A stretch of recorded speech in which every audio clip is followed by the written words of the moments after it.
रहबर तालीम टीचरों को लेकर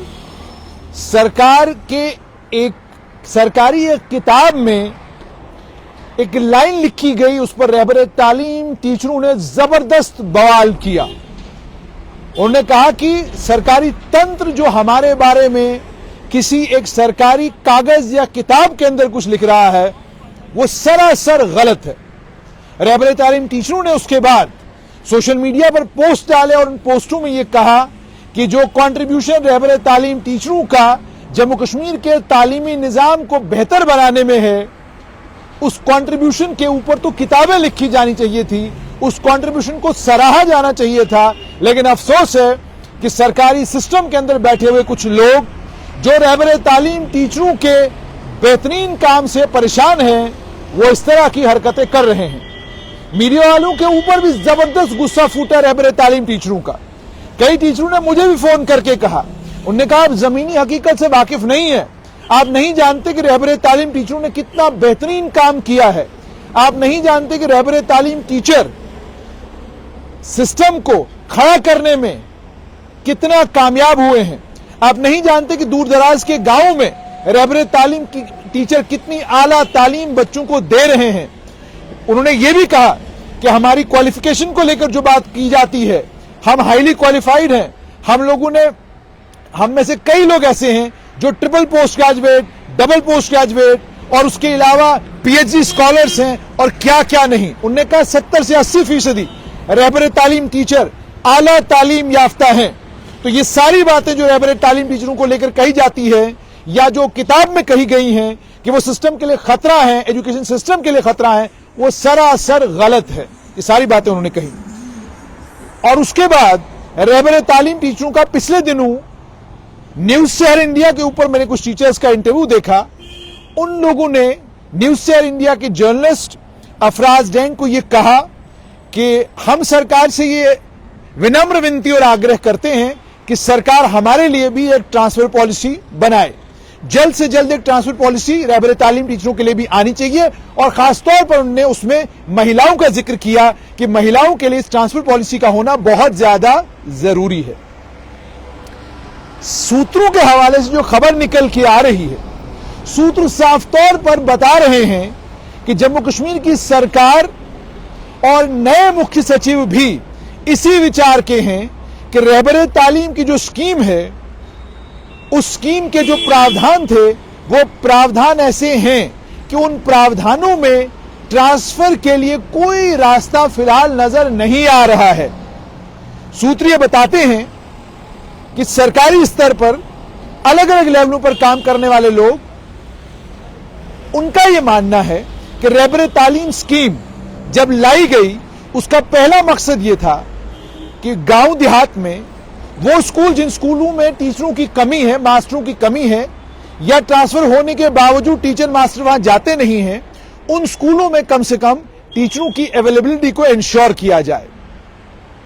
उस स्कीम में प्रावधान यह था, उस गांव का सबसे पढ़ा लिखा लड़का जो क्वालिफिकेशन में गांव के बाकी बच्चों से ज्यादा हो, उसका पहला हक होगा, दूसरा हक उससे कम क्वालिफाइड का, तीसरा हक उससे कम क्वालिफाइड का। और अगर तीनों एक ही क्वालिफिकेशन के मिलते हैं तो फिर यह पता देखा जाएगा कि किसका उस स्कूल से किसकी दूरी कितनी ज्यादा है और किसकी दूरी कितनी कम है। उस तरह के कुछ पैरामीटर्स थे। इन पैरामीटर्स में सबसे खास पैरामीटर यह कि आप उसी गांव के, जिस गांव के स्कूल में टीचर की कमी है और जहां पर रहबर तालीम स्कीम लागू होगी, या उस बगल के गांव के रहने वाले हैं, इसीलिए आपको रहबर तालीम के तौर पर नौकरी मिली थी। अब आज विडंबना सरकार के लिए यह है कि अगर आप उसी गांव में रहते हैं और आपने उस स्कूल का तालीमी मयार बहुत बेहतर कर दिया है और उस स्कूल में जो बच्चे पढ़ रहे हैं वो जिंदगी में बहुत अच्छा कर रहे हैं, तो फिर आप अपने गांव, अपने घर से अब दूर क्यों जाना चाहते हैं? आप अपने गांव, अपने घर से शहर क्यों जाना चाहते हैं? अलग अलग शहरों में आप चले जाइए, रहबर तालीम टीचर इलेक्शन दफ्तर में काम कर रहे हैं, डीसी दफ्तर में काम कर रहे हैं, सीओ दफ्तर में काम कर रहे हैं, जेडीओ दफ्तर में काम कर रहे हैं। उस गांव में, उस गांव के स्कूल में जिस गांव की स्कूल की बुनियाद पर और जहां पर रहबर तालीम टीचरों ने यह कहा कि हम इस गांव के रहने वाले हैं, हम यहीं रहते हैं, ये हमारे घर के पास स्कूल है, हम यहां पढ़ाना चाहते हैं, और अगर मौका नहीं मिला तो कोर्ट में केस किया, लड़ते रहे कोर्ट में केस को, और बाद में केस जीता और रहबर तालीम टीचर के तौर पर अपने गांव के स्कूल में काम करना शुरू किया। अगर एक गांव के स्कूल में 2 क्लेमेंट आए और उन 2 क्लेमेंटों के बीच में कोई झगड़ा हुआ तो आप कोर्ट गए, आपने वहां पर लाखों रुपया खर्चा, केस जीता और रहबर तालीम टीचर के तौर पर आपकी अपॉइंटमेंट हो गई, आपने काम करना शुरू किया। आज अब सरकार परेशान है कि अगर आप रहबर तालीम टीचर के तौर पर किसी एक जगह अपॉइंट किए गए तो इसका मतलब आप उसी गांव के रहने वाले हैं, इसका मतलब वो स्कूल आपके घर के बिल्कुल करीब है, इसका मतलब यह है कि आप घर के बिल्कुल पास हैं, तो फिर आप घर के पास से दूर क्यों जाना चाहते हैं? आप घर के पास से अपने घर से शहर क्यों आना चाहते हैं? अगर आपने स्कूल का तालीमी मयार बहुत बेहतरीन कर दिया और स्कूल में बड़ी आला तालीम मिलती है तो आप अपने बच्चों को सरकारी स्कूलों की बजाय प्राइवेट स्कूलों में, शहरों में क्यों पढ़ाना चाहते हैं? ये सारे सवाल, इन सारे सवालों पर चिंतन मंथन सरकारी लेवल पर हो रहा है। महिलाओं के केस में जो महिलाएं एक गांव से शिफ्ट हुई, उनकी दूसरी किसी गांव में शादी हो गई, समझा जा सकता है कि उनके लिए मजबूरी है ट्रांसफर, उन्हें जाना पड़ेगा उस दूसरे गांव में। ये इस तरह की परेशानी औरतों के साथ हो सकती है। पर पुरुषों के मामले में जाहिर सी बात है, कोई पुरुषों के मामले में आज तक तो कहीं नहीं सुना गया कि किसी पुरुष की शादी हुई और उसके बाद वो जो है जिस लड़की के साथ शादी हुई उसके गांव में रहने के लिए चला गया, उसके गांव में बसने के लिए चला गया। अगर ऐसा भी हुआ होगा तो मिसालें बड़ी कम हैं।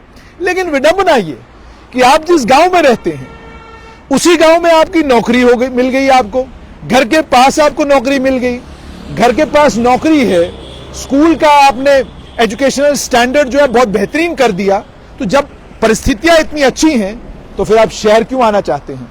फिर आप अपने गांव से दूसरे किसी गांव में ट्रांसफर क्यों चाहते हैं? यही वो सवाल हैं जिन सवालों के जवाब तलाशने की कोशिश स्कूल एजुकेशन विभाग को अब करनी है। बहरहाल एक लोकतांत्रिक देश में टीचरों का हक है कि वो मांग रख सकते हैं कि जनाब हम भी बाकियों की तरह जो आगे बढ़ना चाहते हैं, मगर फिर सवाल वही आएगा जो पुराने मुख्य सचिव, पुराने चीफ सेक्रेटरी पूछा करते थे कि आपका रिक्रूटमेंट का तरीका तो ये नहीं था, आप कोई इंटरव्यू फेस करके नहीं आए, आप एसएसआरबी के जरिए नहीं आए, आप पीएससी के जरिए नहीं आए, आपने कोई ऐसा प्रोसेस फॉलो नहीं किया। आपका एक ही प्रोसेस था कि आप अपने गांव के सबसे ज्यादा तालीम याफ्ता पढ़े लिखे आदमी थे। तो जब आपने ये सारे प्रोसेसेस फॉलो नहीं किए, जब सारे ये रूट फॉलो नहीं किए, तो जाहिर सी बात है आपका रिक्रूटमेंट का प्रोसेस स्पेशल था, तो आपका ट्रांसफर का प्रोसेस भी स्पेशल ही रहेगा। सरकारी तंत्र में यह सोच थी अब तक। अब देखना यह है नए मुख्य सचिव अटल डुल्लू इसको लेकर क्या सोचते हैं, यह भी देखना है। जिस सरकार को 2024 मई में लोकसभा के चुनाव में जाना है, क्या वो सरकार रहबर तालीम टीचरों की मांग मानेगी? क्योंकि नंबर छोटा है, नंबर बड़ा है। 50,000 से ज्यादा रहबर तालीम टीचर हैं। लोकतांत्रिक ढंग से देखा जाए, वोट के हिसाब से देखा जाए तो 50,000 रहबर तालीम टीचरों का मतलब हो गया लगभग 1.25 लाख के करीब वोटर। 1.25 लाख वोटरों को नाराज करेगी सरकार, इस पर भी हमारी नजर रहेगी।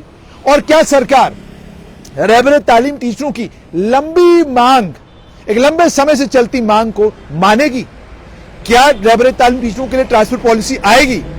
और क्या जो अभी तक मत रहा है कि जिस स्कीम के तहत आए वो स्पेशल थी, उस स्पेशल स्कीम में ट्रांसफर का कोई प्रोविजन, उसकी कोई संभावना बनती नहीं, क्योंकि आप तो अपने घर में सर्विस कर रहे हैं। तो इन सारी चीजों को ध्यान में रखते हुए नजर इस बात पर रहेगी स्ट्रेट लाइन की कि क्या ये बदला हुआ setup doctor Piyush Singla, chief secretary Atal Dulloo और ऊपर लेफ्टिनेंट गवर्नर मनोज सिन्हा, क्या रहबर तालीम टीचरों के लिए एक नई ट्रांसफर पॉलिसी या एक ट्रांसफर पॉलिसी लेकर आएंगे? अगर लाते हैं तो आपके साथ जरूर शेयर करेंगे। लेकिन अभी तक संभावनाएं यही लग रही हैं कि ट्रांसफर पॉलिसी का जिक्र तो जरूर होगा, लेकिन आएगी इसकी संभावना बहुत कम है।